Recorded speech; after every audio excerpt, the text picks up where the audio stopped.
So, ilang taon ka ng professional license holder? 5 years.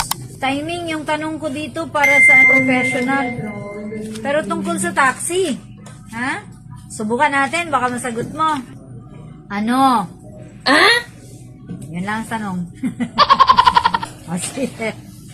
Ano ang isa sa mga kinakailangan para makapagmaneho ng taxi? Letter A, selyo ng import commodity clearance. May seal daw.